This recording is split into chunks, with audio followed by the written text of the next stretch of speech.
dernier élément de notre programmation de la journée, les présentations qui ont été faites un peu plus tôt ont démontré que l'industrie minière est là au niveau de la connectivité. La demande est là. L'adoption des technologies se réalise rapidement. Maintenant, on va parler de l'offre. Il faut que les objets soient connectés pour effectivement que l'offre s'ajuste à la progression des minières. D'où l'importance de l'Internet des objets, l'IoT.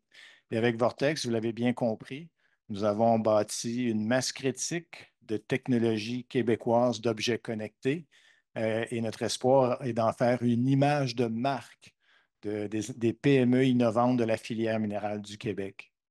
Alors, nous avons pour en parler un panel très, très diversifié d'équipementiers, d'experts TI, services conseils. Dans un premier temps, je vous inviterai à vous présenter. David? David Beauchemin, directeur général de Baseline. Donc, tu veux que je dise tout de suite, on est où dans le cycle? Ou tu veux plus tard? Dans la chaîne de valeur? Ouais, exact. Plus OK. tard, parfait. Parle-nous de toi. Donc, moi, j'ai vraiment un parcours très technique. Baccalauréat en actuariat, maîtrise, doctorat en informatique. Puis, nous autres, on est vraiment dans l'accompagnement d'intelligence artificielle avec mon équipe qu'on a formée. Bon. Francis Latulippe, j'étais ici tantôt. Je suis encore le CTO de chez Accetta Solutions, un des fondateurs. Background très technique aussi en développement de produits, en IoT, gestion des petites entreprises aussi. Benoît Bédard, président de Liquide Innovation. On fait développement et intégration technologique uniquement dans le secteur minier, donc développement de produits, là, particulièrement dans l'inspection automatisée et gestion de la donnée. Hugo Gamache, je suis directeur de développement chez G4 Holding, qui est le regroupement de Forage G4, Forage CCL, G4RD. Puis moi, mon background, c'est en économie. J'ai un bac là-dedans, puis j'ai une maîtrise en durabilité de l'environnement. Jean-Philippe Clément, coprésident et directeur d'administration développement des affaires chez Cadence Consultant, une firme d'amélioration continue dans l'industrie minière. Merci à vous. Alors, nos objectifs aujourd'hui. On emploie souvent le mot Internet des objets, IoT en anglais. On parle de données, d'objets connectés. Et on prend un peu pour acquis qu'on comprend les tenants et aboutissants de ces technologies ou de cette réalité-là. Donc, à travers le panel, on voulait vous partager l'expérience de qu'est-ce que la valorisation des données, qu'est-ce qu'une donnée, comment une donnée bien définie peut devenir un produit sur lequel on peut valoriser. Alors, c'est d'explorer cet univers qui fait partie de notre quotidien. Avec nos téléphones intelligents, on les a complètement intégrés.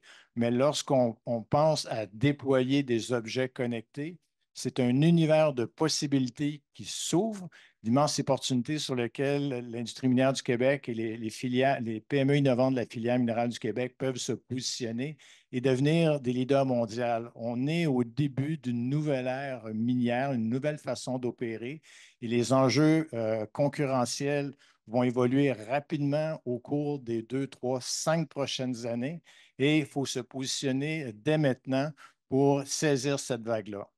Alors, commençons par la base. Qu'est-ce qu'une donnée, hein? Ça fait partie de notre quotidien, je l'ai déjà mentionné, mais ça vient d'où une donnée? Ça fait quoi dans la vie?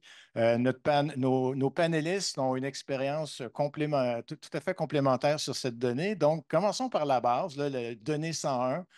Qu'est-ce qu'une donnée? Si vous aviez à éduquer quelqu'un pour expliquer la réalité d'affaires d'une donnée, on explique ça comment? Francis. Oui, merci. Qu'est-ce qu'une donnée? Les gens dans la salle ont quand même probablement une bonne compréhension de ce que peut être une donnée, mais les différentes données qui vont arriver partent très, très brutes, que ce soit des températures, une position, ou de quoi de simple pris en individualité. Mais pour que ça devienne pertinent, qu'on se donne le trouble de la consulter, ben, c'est quelque chose qui peut évoluer en information, en prise de décision. Il faut que ça serve à quelque chose. Sinon, je pense qu'Étienne l'a mentionné tantôt, on peut collecter des données pendant des années, ça devient pratique, puis on se rappelle qu'elle est là juste quand on a un use case par rapport à ça. Fait que quand tu me parles de données, c'est à ça que je pense. Et les données sont dans un contexte opérationnel, un environnement, et c'est bien comprendre ce contexte, ces environnements qu'on peut interpréter la donnée pour en faire de la valeur. Oui, c'est ça. OK? Sinon, on la stocke, puis c'est tout. Benoît, tu as une expérience complémentaire sur qu'est-ce qu'une donnée, comment tu définirais la donnée et comment on la rend disponible, accessible? Je pense que la description était très bonne, mais en fait, c'est vraiment une représentation numérique d'un phénomène physique là, qu'on est capable après ça de venir référencer par rapport à un contexte soit temporel, le temps, ou par rapport à un contexte physique, un endroit particulier. Donc, c'est autant une donnée physique qui est, comme on disait, une température ou autre chose qu'une image, là. Une image, c'est aussi une donnée qui est une représentation numérique de quelque chose de physique. Donc, je pense que ce serait la description la plus générale que je verrais. Excellent. Définition d'une donnée du point de vue d'un expert technologie de l'information. Maintenant, c'est Hugo, si on va parler de la donnée du point de vue d'un équipementier, comment toi tu nous parles de ce qu'est une donnée et comment tu intègres ça dans ton modèle d'affaires ou Un peu pour enchérir sur ce qui a été dit, nous, c'est important en tant qu'équipementier de vraiment prendre la donnée puis de transporter ça, pour que ce soit des actions applicables pour rendre les opérations plus efficaces, pour vraiment suivre le mouvement qu'on voit dans les mines de rendre les opérations autonomes. Mais tout ça, ça part de la donnée. OK. Et sur vos équipements, vous, quand vous parlez des données, peux-tu nous dire quelques exemples de données que vous voulez collecter? Dans le fond, il y a des sensors que tu es capable de gager un petit peu désolé pour les anglicistes, de gager ta force pour la foreuse pour que tu fonctionnes de manière la plus efficace possible. Donc, ça, c'est autant pour le forage long trou que le forage en exploration, le diamond drilling. Excellent. Jean-Philippe, on regarde le schéma qu'on partage avec l'écran aujourd'hui, qui est tout le transport de la donnée, les 2, 3, 4, on en a allègrement parlé dans les présentations précédentes, mais les dispositifs connectés, les données, ils sont à l'intérieur de processus d'opération. Comment effectivement on réussit à collecter les données des dispositifs connectés dans leur contexte opérationnel minier? Très bonne question. En fait, faut bâtir nos processus. Cartographier ces processus-là pour créer des standards puis avoir des informations qui sont pertinentes, connues de tous, pour qu'on puisse ensuite les utiliser puis les valoriser dans nos systèmes. OK, excellent. Quand on parle de dispositifs connectés, on a vu l'exemple de Raglan, donc c'est les équipements mobiles qu'on veut connecter pour être capable de les suivre en temps réel, éventuellement téléopération dans un premier temps, mais aussi géolocalisation. C'est aussi les équipements fixes comme les ventilateurs, les pompes. Les kittings peuvent être connectés. Évidemment, les humains doivent être connectés pour qu'on puisse les géolocaliser, pour justement gérer les enjeux de proximité, éventuellement être capable de monitorer leur état de santé. Si quelqu'un est en détresse, on est capable de les collecter. Quels sont les défis techniques pour un objet connecté, qu'il soit un équipement mobile, un équipement fixe ou un humain? Benoît? En fait, là, il y en a plusieurs. Si on reste dans le secteur minier, mais il y a énormément l'enjeu de communication. On parlait tantôt une mine sous terre, tu sais, la propagation des ondes est beaucoup plus complexe. Si on parle dans du drilling, c'est un environnement hyper dur. C'est un environnement dans lequel il y a de l'eau, quand il y a beaucoup de vibrations, beaucoup de chaleur. Donc, c'est tout ce qui est environnemental est vraiment un enjeu. Puis ensuite, c'est aussi l'accès à l'énergie. Donc, c'est sûr, si on veut aller chercher des données, ça prend un ordinateur, un microcontrôleur, quelque chose qui va aller chercher la donnée. Mais ça prend une source d'énergie qui nous permet de prendre nos mesures, de prendre nos images. Puis, tout dépendant à quel endroit on veut aller porter l'objet connecté, l'énergie disponible est de sources multiples. Puis les batteries, ce n'est pas toujours une bonne solution selon la température ambiante ou autre. Donc, c'est toujours un challenge de bien choisir chacun de ces éléments-là pour l'objectif final. Francis, David, vous avez accompagné plusieurs équipementiers qui ont fait le parcours Vortex chapitre IoT. Donc, vous êtes parti il y a 1 an et demi d'objets connectés, que ce soit des équipements de forage ou des équipements fixes, comme je le mentionnais, les pompes et les ventilateurs. Il y en a plusieurs. Vous pourrez relater votre expérience. Mais comme expert en technologie de l'information ou en traitement de données intelligence artificielle, lorsque vous êtes entré, commencé à travailler en collaboration avec des équipementiers vraiment bien implantés au sein de l'industrie minière, quels ont été vos défis à vous pour accélérer la compréhension des défis techniques liés à la connectivité des objets? C'est quoi votre point de vue comme expert TI? Ouais, c'est tout, mettre la table, hein. En plus des problèmes que Benoît a déjà identifiés, qui sont très physiques, là, comment ça communique, comment on a de l'énergie là-dessus, il y a un enjeu de cybersécurité qui commence à prendre la place aussi. Puis les équipementiers avec qui on a travaillé ont de l'expertise, ont une bonne expérience sur leur domaine, mais d'être capable de faire des foreuses depuis 10, 15, 40 ans ne te permet pas d'avoir nécessairement une bonne compréhension de comment sécuriser l'accès à ton équipement une fois qu'il est connecté au réseau.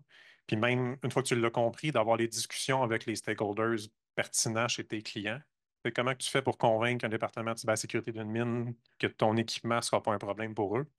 Ça prend un certain niveau d'expertise qui est pas inné dans une entreprise manufacturière type.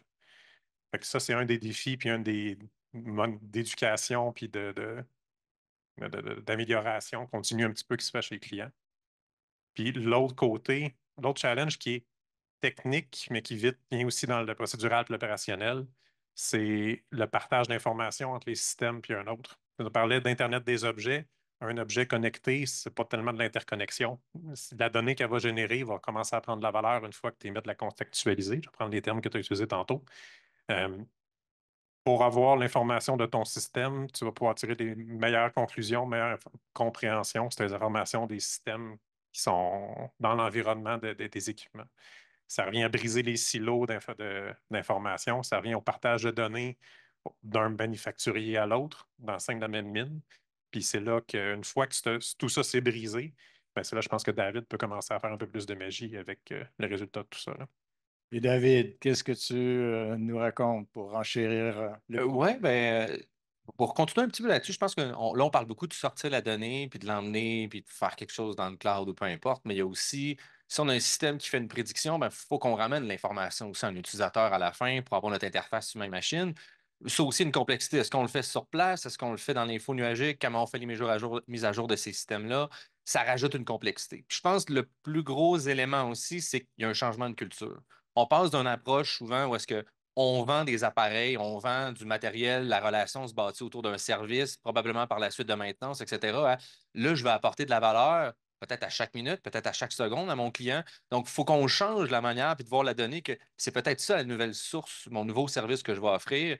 C'est là qu'il y a un peu de travail aussi, beaucoup à faire sur comment changer de mindset puis se dire maintenant ce qu'on veut apporter comme nouvelle valeur à nos clients, c'est pas de la maintenance, c'est de la maintenance prédictive. Puis là, il y a vraiment des étapes à faire, puis on doit structurer souvent l'organisation autour de ça. Puis ça passe aussi par l'équipe de direction, de comprendre c'est quoi les opportunités de ça, c'est quoi que ça fait.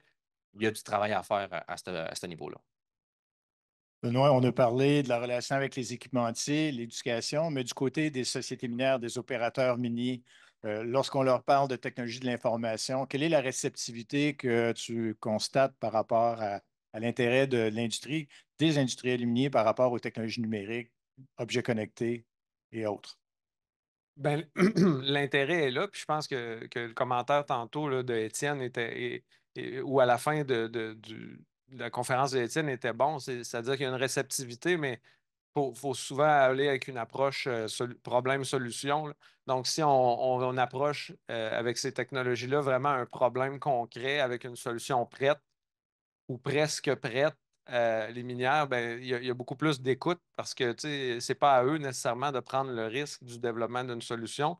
Ils vont participer, ils vont donner du feedback, mais il faut quand même qu'il y ait déjà une très bonne compréhension de la problématique qui veut être adressée, puis comment on entend la résoudre pour que ça coule mieux et que ça file bien. Parce que tu sais, tout le monde, c'est le cas de tout le monde, là, mais particulièrement dans les minières, le manque de ressources humaines, le manque de temps relié à ces projets-là est assez grand. Donc, il faut que ça soit concis et continu.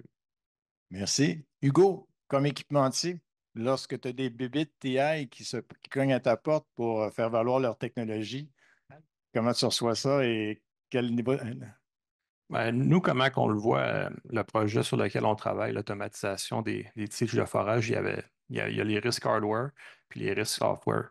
Donc, nous, on a essayé de réduire le risque hardware le plus possible en se mettant avec un expert en robotique. Je pense que moi et Charles, mon collègue, dans la salle, on doit en parler à environ 20 fermes de robotique. Donc, c'est important pour nous de bien s'entourer. C'est pas juste un projet comme ça, on ne peut pas juste tout faire de A à Z. Donc, pour nous, c'était vraiment important de réduire le risque hardware. Qu'est-ce que je pense qu'on a fait en se mettant avec des experts puis en ayant un robot ABB qui est très connu. Donc, la partie software, c'est ça qu'on focus présentement. Donc, de cette manière, on réduit les risques, puis c'est comme ça qu'on le propose à l'industrie. Excellent, merci. Poursuivons notre exploration dans la gestion des données 101. On a vu que les données sont émises par des dispositifs, équipements mobiles, équipements fixes, etc. Alors, comment on crée de la valeur avec les données? Vous avez ici un schéma qui caractérise les catégories de données, les données d'état. Est-ce que mon équipement est en santé? Données de productivité. Est-ce que l'équipement performe selon les indicateurs de performance du processus d'opération à l'intérieur duquel il se déploie? Données de géolocalisation. On a vu l'exemple encore de Raglan. Données de sécurité. Encore une fois, les présentations étaient assez éloquentes. Donc, qui se lance? Comment créer de la valeur avec les données? C'est numérique, c'est digital, c'est intangible, mais comment on le rend aussi tangible qu'un produit pour qu'elle puisse supporter une proposition de valeur et générer des ventes pour une PME? Quelqu'un se lance? Ben, je peux y aller. Tout le monde avait l'air d'hésiter un peu, mais ben, je dirais qu'il faut encore partir de là, de la problématique de base. Là, c'est quel problème on essaie de régler avec la donnée, puis de réussir à l'amener dans un état de compréhension pour les personnes qui vont avoir à prendre des décisions avec cette donnée-là. Donc, à partir du moment où la donnée est intelligible pour les personnes qui vont l'utiliser, par exemple, si on prend en compte les opérations, ben, ça devient plus simple. Puis un bon exemple à ça, c'est par exemple si nous, on fait un système de mesure de perte d'épaisseur des liners dans les chutes. Là. J'essaie de trouver le terme en français, mais des pièces d'usure dans les chutes. Puis, bien évidemment, la donnée qu'on ramène, c'est la perte d'épaisseur. Mais la perte d'épaisseur pour une personne en production, probablement que ça ne lui dit rien à ce moment-là. Mais si on vient mettre cette donnée-là par-dessus un tonnage qui est passé depuis le début de la mise en production de la chute, mais on est capable de dire, ben, il reste par exemple 300 000 tonnes qui peut passer, là, c'est un chiffre aléatoire, là, 300 000 tonnes qui peut passer avant de devoir remplacer la chute. Donc, c'est vraiment de comprendre quel problème on va résoudre, puis de l'amener et de faire valoriser cette donnée-là pour qu'elle soit consommable par les personnes qui ont besoin de prendre des décisions avec cette donnée. Je continuerai un peu. Tu sais, je pense que c'est beaucoup aussi, dans les données, il y a de l'information qui réside, puis c'est ça qu'on va extraire. Puis il y a tellement de sources de données que c'est difficile pour un humain de processer toute cette information-là ou d'extraire l'information qui est pertinente. Puis d'un coup, qu'on le fait avec un système d'information, ben, c'est de pouvoir dire qu'est-ce qu'on peut apporter. Ton exemple il est super bon à l'humain, de le recontextualiser dans un langage pour lui qui fait du sens puis qui est capable de prendre une décision informative. Puis si on amène l'IA dans tout ça, ben, l'idée, souvent, l'IA, qu'est-ce qu'on veut faire? C'est de dire là, c'est complexe d'être capable de prédire le tonnage qui reste, mettons l'usure, de prédire l'usure, que là, on va ajouter un système qui va améliorer la qualité de l'information qui est extraite, ou d'avoir un autre système qui s'ajoute, qui peut donner du conseil, par exemple, faire du descriptif, apporter de la qualité finalement à l'humain qui essaie de prendre une décision. Là. Parce qu'à la base, c'est de résoudre un problème. C'est pas une solution technologique. Il n'y a personne qui a un problème d'IA ou il y a un problème de données, il y a un problème d'affaires qui veut résoudre avec la technologie. Des fois. Ouais. Pas tout le temps. Ouais. Des fois, c'est un processus. Des fois, c'est un processus. Absolument. Des fois, c'est les gens. Des fois. Exactement. Des fois. Mais je peux faire un peu de. Tu dis créer de la valeur avec la donnée. Je vais revenir à des bonnes pratiques de développement de produits. Créer de la valeur, c'est une chose, mais on ne veut pas nécessairement la créer à tout prix ou la créer à tout coût. La différence entre j'ai des données, j'ai une idée de produit que je peux faire, où je peux aller chercher créer de la valeur pour mes clients, puis de mesurer la valeur qui est vraiment créée chez le client, c'est l'utilisateur final plutôt. C'est un des facteurs à prendre vraiment en compte quand il est temps de créer de la valeur. Je vais faire du chemin ce qu'Étienne a dit tantôt sur ben, c'est quoi mon good enough, c'est quoi le 80 que je peux aller chercher rapidement. Une fois que j'ai ça, ça vaut peut-être pas la peine d'aller chercher all the bells and whistles tout partout. Puis c'est ce qu'on voit souvent dans les projets où on a des experts avec nos clients qui connaissent leur domaine, qui connaissent de fond en comble. Puis la phrase la plus assassine, c'est ouais, mais un peu, moi, je sais ce que le gars il veut. Moi, je sais ce que l'utilisateur veut à la fin. Fait que si tu veux créer de la valeur qui est comme il faut réussir à contourner ce premier réflexe-là, puis aller chercher le feedback le plus rapide possible. C'est une grosse partie de l'IoT, ça reste du software. Le partie soft fait que ça se modifie facilement quand c'est bien fait. Il faut en prendre avantage pour aller chercher cette valeur-là. L'exemple de Benoît Je ne veux pas une épaisseur de lining, je veux du tonnage. Ça fait la technologie doit être là, j'ai l'épaisseur de lining, j'ai le feedback se passer, je veux du tonnage. Le tonnage, c'est cute, mais ce que je veux savoir, c'est quand je prévois ma maintenance. Ce que je veux, c'est peut-être finalement une date de quand est-ce que le lining va être fini. Mais peut-être que non, mais il faut le mettre dans les mains du gars de l'opération le plus tôt possible pour éviter de mettre une coupe de 10 000 dans du développement qui ne sert à rien, là. Comment on se sert des processus pour contextualiser la donnée et bien définir le besoin client? Ben, il y a un humain en arrière de chaque processus. Il travaille à l'intérieur même de ça. Puis c'est important de vulgariser l'information qui va être travaillée parce que si on ne comprend pas qu'est-ce qu'on s'en va chercher comme données, ben, on ne réussira pas à mobiliser les gens dans notre projet. Fait que ça, c'est important de faire ça. Puis ensuite de ça, de faire une bonne formation, puis de faire comprendre à tous les niveaux, là, que ce soit corpo jusqu'aux opérations. Quand on parle d'une donnée, il faut que ça parte de la même chose. Fait que tu parlais, Benoît, là, des liners de chute. Bien, l'information ou la donnée n'est pas vue de la même manière, dépendamment de l'angle dans lequel tu te places. Donc, c'est important qu'on ait tous ensemble une compréhension commune puis une direction unique quand on fait ça. OK, mais là, j'aimerais vraiment faire un pas de plus, là. On veut valoriser des données. Les données valorisées doivent répondre à un besoin. On a des industriels miniers, on a des équipementiers, des experts TI. Quel est le langage commun à tous ces gens? Le langage commun, il faut le créer.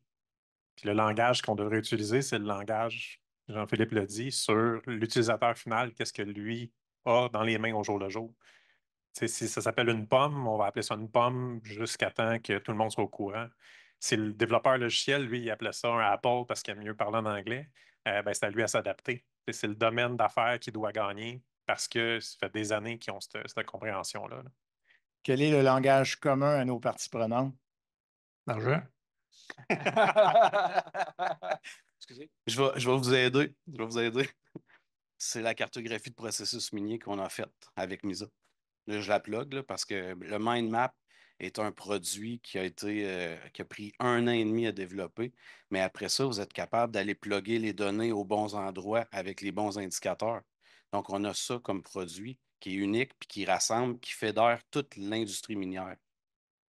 Donc, les processus cartographiés, documentés, Oui, permet à l'industriel minier de bien définir ses besoins, de mesurer l'écart sur une transition numérique, à l'équipementier de parler le langage de l'opérateur minier et à l'expert TI de comprendre le savoir-faire de l'opérateur minier. Est-ce que je résume bien? exactement. Excellent. Ben, merci. Je vais donner des points pour la réponse à Hugo aussi, qui était peut-être pas mauvaise. Benoît, tu voulais. Non, non, mais c'est parce que Hugo a dit aussi l'argent. Puis c'est vrai que c'est pas Oui. le langage commun de. Ah, OK, c'est ça que j'avais. Mon inconscient a bloqué cette information. cette information-là. Alors, poursuivons. Le défi de la gestion des données. Vous avez représenté ici à l'écran la chaîne de valeur de gestion des données. Et avant de commencer à interpréter ce schéma, et Francis, je vais avoir besoin de ton aide là-dessus, j'aimerais que chacun d'entre vous, vous positionnez votre expertise à l'intérieur de cette chaîne-là. Euh, Jean-Philippe, je pense. Ben, automatiquement, c'est capturé. Capturé parce que on se positionne avec les entreprises minières directement sur le terrain pour capturer et codifier tout ce qui est processus. Est-ce que je peux te suggérer un autre élément de réponse? Ah, tu peux, Tu vas-y. es un expert en cartographie de processus d'opération. Oui, oui, c'est le premier aussi. Le Ah oui. premier en bas. Le premier en OK, bas. C'est je bon. vais te laisser passer ton test. Hugo, En tant qu'équipementier, nous, ça serait le dispositif connecté. vous êtes au début de la chaîne, c'est ça. Benoît? Ben moi, je dirais que c'est majoritairement l'ensemble de l'œuvre, mais plus particulièrement là, de capturer jusqu'à partager là, beaucoup, là, bien évidemment avec le dispositif connecté, là. OK. J'aurais aimé ça avoir cette réponse-là, moi. L'ensemble. Non, mais Ouais. Mais moi, je trouve que restez centré sur votre cœur de métier. ça va. Moi, je trouve que tu as bien fait le tableau. Tu as pas mal mis en bleu la partie où ce que Access to Excel, là. C'est-à-dire de la capture jusqu'à la sécurisation des données qui ont été référencées. C'est le bout c'est le bout qui nous touche le plus. Donc, vous êtes des experts en gestion des données, en technologie de l'information, sur toute Voilà. la chaîne des technologies d'infrastructure de gestion de données. Voilà. Parce que souvent, on voit ça comme un peu le tuyau puis la connectivité avec les autres systèmes. Ça, c'est l'expertise qu'on apporte. L'équipementier a souvent la meilleure compréhension puis le meilleur accès de cette donnée-là, comment qu'on peut faire une application, comment qu'on peut l'intégrer, puis comment qu'on peut le présenter à l'utilisateur final. OK. David, vous êtes où là-dedans? À la fin, en fait, nous, tout ce qui est la partie valorisation de données, là, c'est vraiment là qu'on intervient. Nous, capturer, transporter des données, aucune idée comment faire ça. C'est pas ça qui nous intéresse. On pourrait réussir à le faire, mais on n'est pas bon là-dedans. Nous, on se focus vraiment de analyser, traiter, visualiser, partager, appliquer, puis aider les organisations à savoir quoi faire, valoriser les données. Ce qui est exceptionnel dans la chaîne de valorisation des données, c'est la gamme de sciences, de technologies et d'expertise qu'il faut mobiliser pour amener une solution d'affaires d'objets connectés. Tu as l'expérience de ça à travers Vortex. Comment on réussit à amener une solution d'objets connectés? Comment vous travaillez avec les équipementiers pour être capable d'avoir une solution d'affaires qui relève tous les défis de la gestion de données? Ben, ça prend une équipe, là. Il y a pas un individu, même chez nous, qui est capable de dire je maîtrise toutes les tenants et aboutissants de chacun de ces étapes-là. Fait que d'avoir une équipe qui travaille ensemble, c'est ça la clé. L'équipe fait partie autant des équipementiers, des utilisateurs finaux que des développeurs.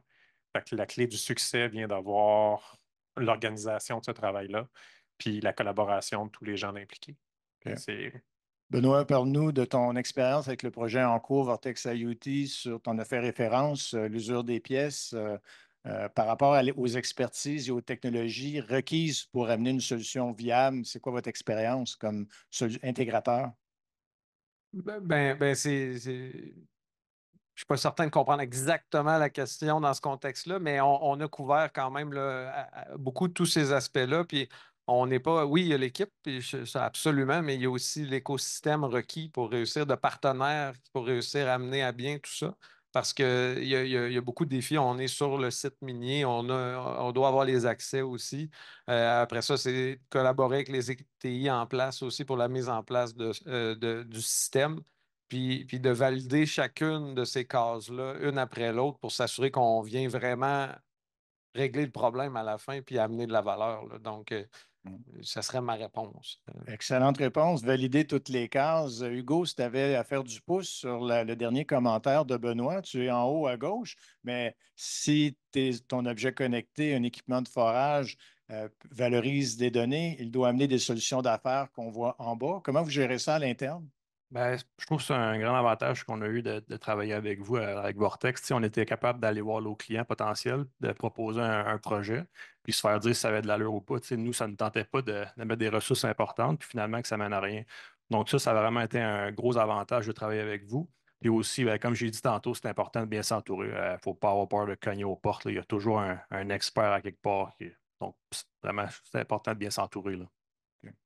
Travail en réseau est un incontournable pour amener sur le marché des solutions d'affaires d'objets connectés. Oui, 100%. OK. Du côté des minières, c'est quoi les défis par rapport à cette chaîne de valeur-là qu'on doit relever pour les intéresser? Jean-Philippe, tu es un expert en cartographie, mais tu as aussi des solutions d'objets connectés que vous travaillez. Comment les minières sont réceptives à vos solutions? Ben, les mineurs sont réceptifs, mais on a comme une problématique du fait que l'information de la difficulté à être partagée entre les équipementiers puis les mineurs. Les mineurs veulent avoir l'information pour des données d'opération pour être capables de prendre des décisions plus prédictives que réactives, tandis que les équipementiers vont vouloir protéger leur propriété intellectuelle. Donc, il y a un défi là, de taille pour essayer de s'harmoniser ensemble pour être capable de se partager l'information pour avancer. On en parlait à midi, je Ouais. pense justement, cette histoire-là de partage de données puis de contextualisation. ce que je suis capable de voir, c'est qu'il y a un peu deux types d'équipementiers. Tu sais, il y a les très, très gros qui sont en train d'essayer de conquérir le monde, chacun de leur bord, puis tout, tu sais, de devenir les Microsoft, là, tout passe par eux, puis ils sont capables de tout faire, qui ont une historique de tout fermer. Mais on a beaucoup de plus joueurs, plus spécialistes, tu sais, qui ont, sans vouloir briser les ambitions de G4, je suis pas mal sûr que passer les foreuses, de devenir opérateur de la mine au complet, c'est peut-être pas dans le plan de 5 ans. Tu sais. Fait que c'est une belle façon, je pense, de se démarquer.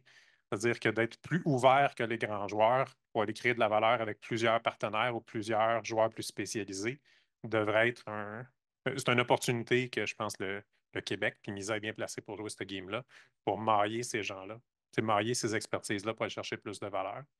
Puis si je fais le décompte des coupes de projets qui ont passé dans Vortex, il y a les projets d'Arkis avec Neuromine qui visent beaucoup à, tu sais, qui est basé juste là-dessus, c'est-à-dire favoriser l'échange de données, puis de le faire ça d'une façon où ce que cybersécurité va être content quand ça va être fait. Fait que, tu sais, il y a une tendance qui semble vouloir se dessiner de ce côté-là. Je pense qu'elle a de l'avenir.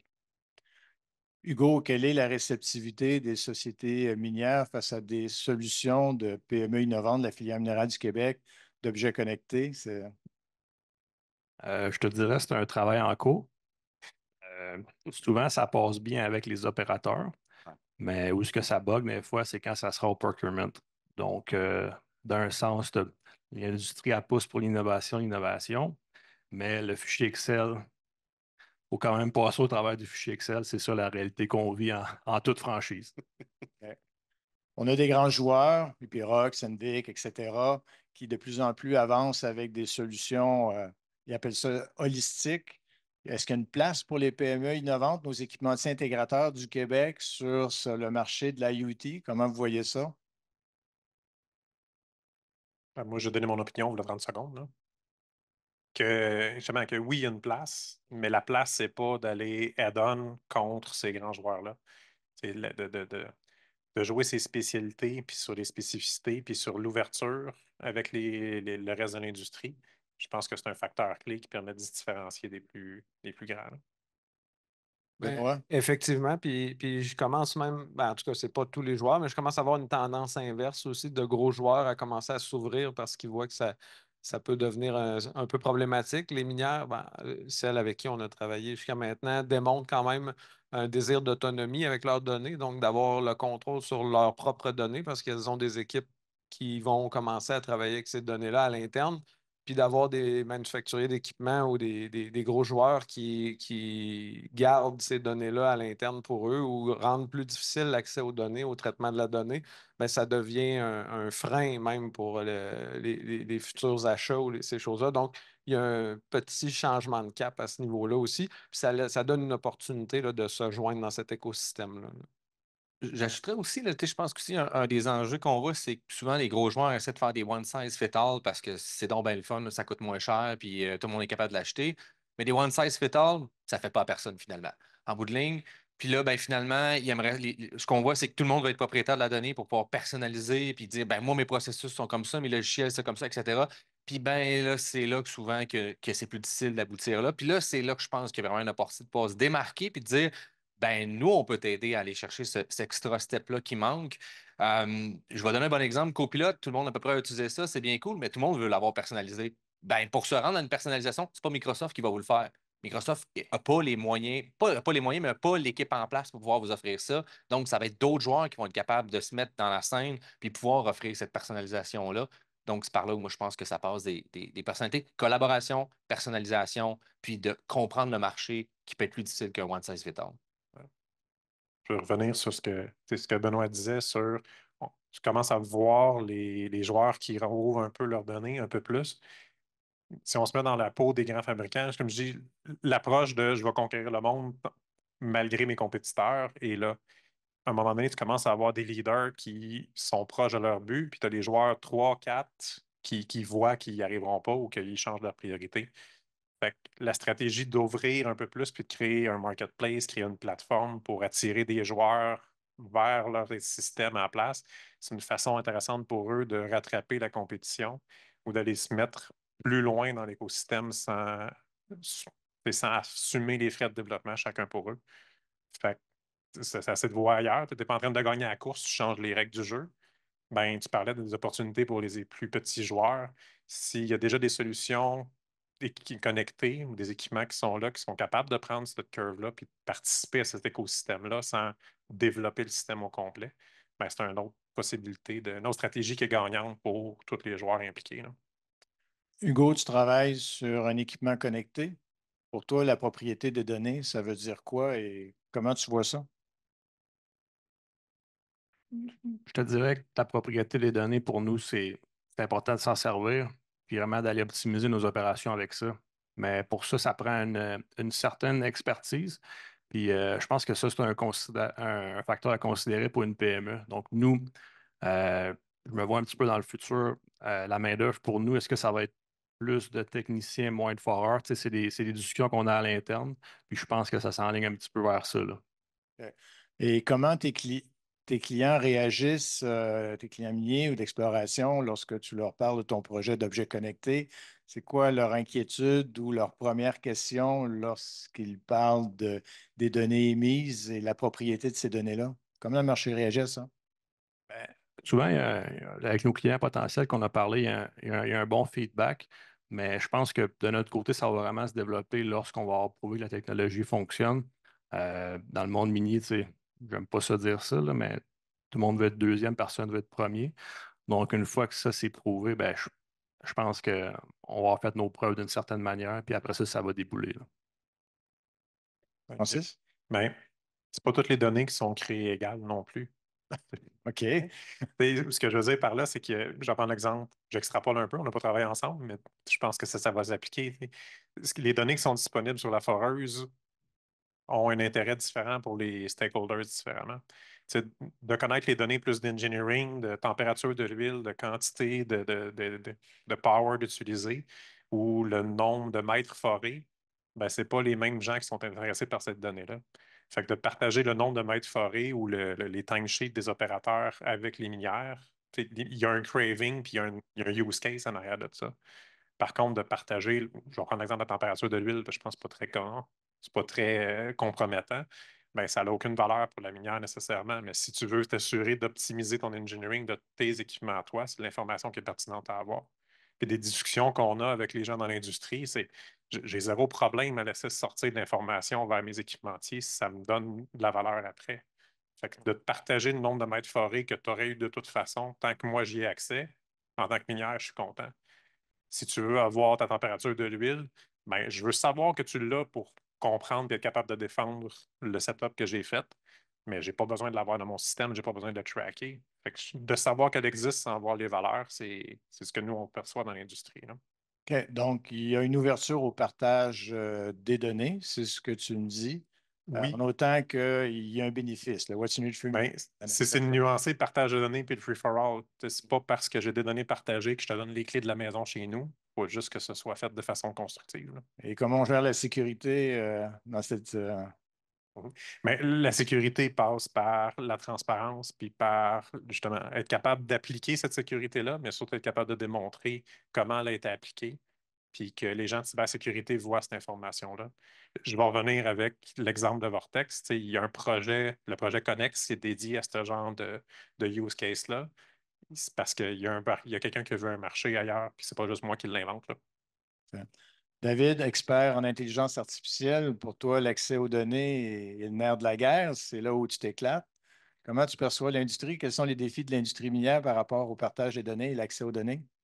C'est sûr que c'est le fun quand ils sont disponibles, pas dans un fichier Excel. Mais il y a toujours moyen de commencer à quelque part, là. Tu sais, faut être réaliste là, que les organisations vont commencer un premier pas, puis des fois, ça va être un fichier Excel. Ça va être même des PDF, des fois, que les données vont se trouver.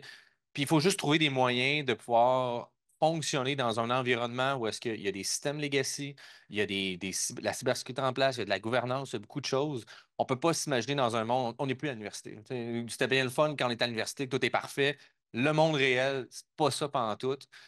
Donc, c'est de travailler avec des gens finalement qui sont capables de rendre la donnée finalement, qui sont capables de nous rendre ça de manière sécuritaire pour que nous, après ça, notre travail puisse commencer à vraiment fonctionner. Puis pour ça, ça passe avec la collaboration avec les clients, avec des fournisseurs, On n'est pas des experts de la cybersécurité. Nous, on utilise des systèmes de cybersécurité, puis on fait juste travailler, fonctionner avec ça. Puis des fois, ça limite la portée du projet. Ben, c'est la réalité. OK. Il y a un mot sur la diapositive que j'aimerais explorer, mutualisation. Parfois, ça fait peur, parfois, c'est... qu'est-ce que ça veut dire pour vous, mutualiser des données? Ben, c'est en rendre disponible, accessible à plusieurs. Ça ne veut pas dire que ça vit quelque part, que tout le monde peut accéder sur Internet. Ça veut juste dire, par exemple, qu'on peut être deux, trois entreprises ensemble qui décident de mutualiser ça dans peu importe, un système infonuagique, puis qu'on veut mettre ensemble, qui pourrait être des données qui ne fait pas en sorte nécessairement qu'on se fait compétition. Souvent, c'est là qu'on va avoir l'intérêt de la mutualisation, mais qui ensemble nous permet chacun d'extraire de la valeur qui autrement serait difficile de le faire tout seul. Pour moi, c'est beaucoup ça. C'est beaucoup, tu sais, on va pas avoir maintenant nécessairement des données de tonnage qui ont été extraites, mais ça peut être d'autres choses, des systèmes finalement qui font souvent des faillances, puis comment qu'on pourrait ensemble avoir un plus gros ensemble de données pour mieux faire la maintenance de nos systèmes ou mieux prédire la maintenance de nos systèmes. Ça n'a pas d'impact réel pour à quel point on est ça a un impact sur la rentabilité, mais pas à quel point on sort plus d'or ou peu importe le matériau qu'on extrait. Mais ensemble, de les mettre en relation, ben, peut-être qu'on va extraire l'information plus pertinente, que tout le monde va y gagner, mais qui n'est pas un avantage compétitif en soi. C'est souvent là que je vois la mutualisation, moi, c'est des systèmes auxiliaires. Puis peut-être pour parler d'une expérience passée, sans trop nommer de détails, nous, on avait conçu un système dans lequel tous les clients pouvaient partager leurs données sur une option, un opt-in, de dire il y a un partage des données dépersonnalisées qui permet de faire une analyse de masse de ces données-là, puis d'amener une valeur supplémentaire. Donc, on était en mesure de dire quelles données on va utiliser pour faire quoi, puis ça va donner quel résultat. Puis à partir de là, les clients avaient le choix d'embarquer ou de ne pas embarquer au moment dans ce produit-là. Puis je pense que c'est une belle façon aussi de gérer le risque, c'est-à-dire, ben voici les intrants qu'on va utiliser, voici ce que ça va vous donner, est-ce que vous embarquez ou non, puis voici ce que la force du groupe permet d'avoir. Donc, ça permet de développer quand même des avantages concurrentiels, mais avec le coût de partager une certaine portion de nos données de façon dépersonnalisée. Ouais, peut-être juste pour ajouter, je pense qu'il faut qu'il y ait un effet multiplicateur. Ouais. Si individuellement, on atteint telle somme, puis que la somme de toute notre mutualisation ne donne pas plus que la somme directement, ben, il n'y aura pas Il n'y d'avantage. aura pas de Il gain. faut qu'il y ait un multiplicateur. C'est ce que je disais tantôt il y a des nuances à apporter. Mutualiser ces données, c'est pas le bar open. Ça passe par la dépersonnalisation, l'anonymisation des données. Ça peut passer aussi par la temporalisation. Les données de l'année passée font la job, mais sont moins critiques. Ça peut être ça qui est partagé, ça peut être ça qui est mutualisé. Fait que ça revient à la valeur qui est créée par cette mutualisation, par les gens qui contribuent dans le projet. Quand cette boucle-là est démontrée, ben, Hugo l'a dit tantôt, l'argent parle, fait qu'il y a une meilleure réceptivité. Après ça prend des départements de cybersécurité qui sont en mode solution, puis pas en mode c'est plus facile de dire non. Vous avez trouvé que je radote, mais je repose une même question. Pour être capable de valoriser des données mutualisées, ça prend des processus non pas uniformes, mais qu'on peut comparer, OK? Pour mesurer l'écart et donner bien les données émises par différents processus de différentes minières doivent être comparables si on veut mutualiser. Comment tu vois ça? Ben, c'est sûr que si on veut mesurer quelque chose, correct de comparer. Mais dans un contexte où on va avoir des données pour être capable de travailler, moi, je pense que ça prend un certain standard, là. Il faut garder le cap là-dessus. Excellent. Poursuivons, Arilon, vers notre conclusion. La mine autonome, concept que vous avez allègrement entendu parler dans le cadre de Vortex. Lorsque vous regardez pour MISA, la mine autonome, ça n'a rien à voir avec la technologie, c'est sur la façon d'opérer une mine. Donc aujourd'hui, évidemment, on est dans une réalité bien implantée de processus d'opération mécanisés. Depuis 2019, on voit qu'il y a de plus en plus d'automatisation, donc l'instrumentation, contrôle des équipements, et on s'en va vers la robotisation et l'autonomisation. Lorsque je vous parle de mine autonome, ça vous dit quoi? Ben, pour ma part, je pense que c'est une direction naturelle avec le cours des choses, donc toutes les technologies nouvelles, les véhicules autonomes et tout ça. Par contre, je pense que l'objectif d'une mine complètement autonome, je la vois quand même dans un futur plus éloigné. Il va y avoir beaucoup de tâches plus dangereuses, plus répétitives qui vont être remplacées. Ça va nécessiter nécessairement moins de ressources, chose qu'on a en moins grande quantité, donc c'est positif. Puis ça va permettre aussi, je crois, beaucoup une opération plus simplifiée qui va nécessiter peut-être moins de connaissances pointues, donc ce qui va permettre d'avoir des opérations peut-être plus allégées, puis un contrôle à distance mais complètement autonome.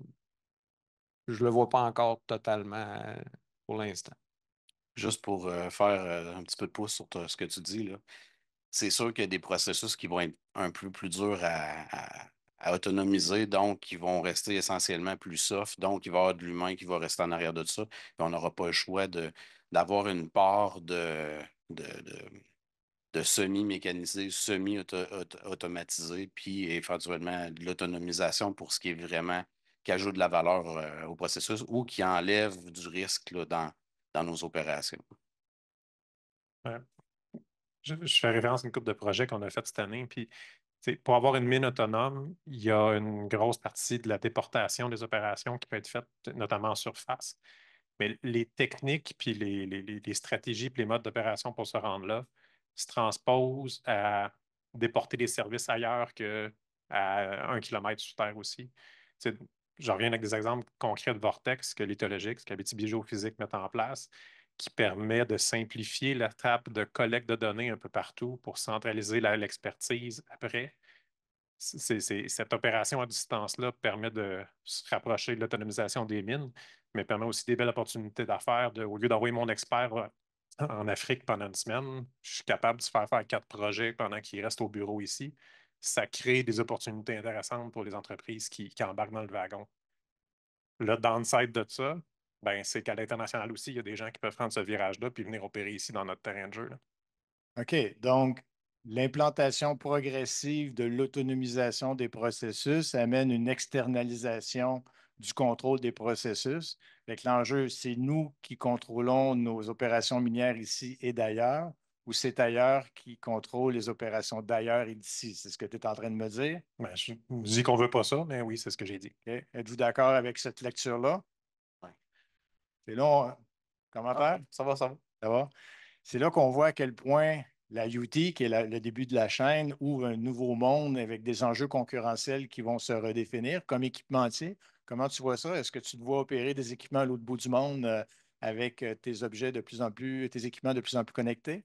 Oui, je pense que dans un futur à moyen terme, si on veut, parce que on parle de 2030, donc je pense que c'est important de commencer là. Ce n'est pas une chose qu'on va faire en claquement des doigts. Mais oui, effectivement, c'est quelque chose qu'on doit opérer à distance dans le futur, là. OK. Et ça va changer les enjeux concurrentiels, ta relation avec tes concurrents. Oui, exact. Nous, en tant qu'équipementier puis opérateur, ben, pour nous, c'est important de suivre la vague. On ne voulait pas être les foreurs dans le fond de la mine qui ne suivent pas. Si toute la mine s'automatise, ben, c'est important pour nous de suivre, là. Est-ce que vous connaissez de l'industrie minière du Québec? Pensez-vous que l'industrie minière ici peut développer des technologies qui nous permettraient d'être leaders sur ces opportunités qui se dessinent à l'horizon? Avez-vous foi en nous? Absolument. Absolument. Là, ouais. Tu parles pour le groupe. Je parle pour le groupe. Tu es notre représentant, Scott. On a des cerveaux ici au Québec, on a des gens d'expérience, on a l'expertise minière. Je ne vois pas pourquoi on demanderait à l'extérieur de faire ce qu'on est capable de faire chez nous. Je l'ai déjà dit une couple de fois, on a eu cette discussion-là, mais en étant actif dans d'autres milieux que le minier, tu vois ce qui se passe dans l'énergie, tu vois ce qui se passe dans l'agriculture. L'écosystème minier est tellement plus convivial pour faire cette innovation puis pousser cette techno-là. J'y crois bien plus dans le minier que dans les autres sphères d'activité où c'est plus décousu. Il n'y a pas une aussi bonne fédération des gens sur un intérêt commun à long terme. Fait que oui, moi j'y crois très, très là, pour ces raisons-là. Excellent. Ben, je voulais juste dire, j'y crois qu'on peut avoir un sérieux impact, mais c'est tellement mondial et c'est tellement tentaculaire que ça va venir de partout aussi. Là, je pense qu'il faut juste bien la maîtriser puis garder les connaissances ici puis l'encourager aussi le développement ici pour permettre. Puis bravo à ce que vous faites, là. Je veux dire, ça contribue à ça, là. Ben, merci à vous. Vous voyez, on a, dans la dernière heure, exploré un univers qui est complètement nouveau, même toute industrie confondue. on voit la panoplie d'expertise qu'il faut mobiliser, de savoir pour être capable de se positionner là-dessus.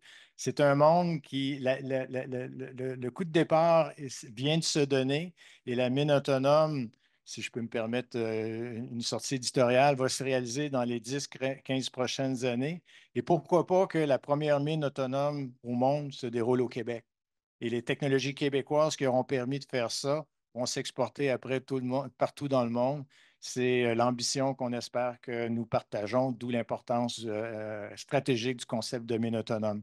Merci beaucoup pour votre contribution. On a exploré plein de pistes. C'est un monde en devenir et à définir encore. Donc, les solutions, on y travaille ardemment et on va les voir apparaître dans les prochaines années avec Vortex IoT. J'espère que... Merci. Une main d'applaudissement pour nos panélistes.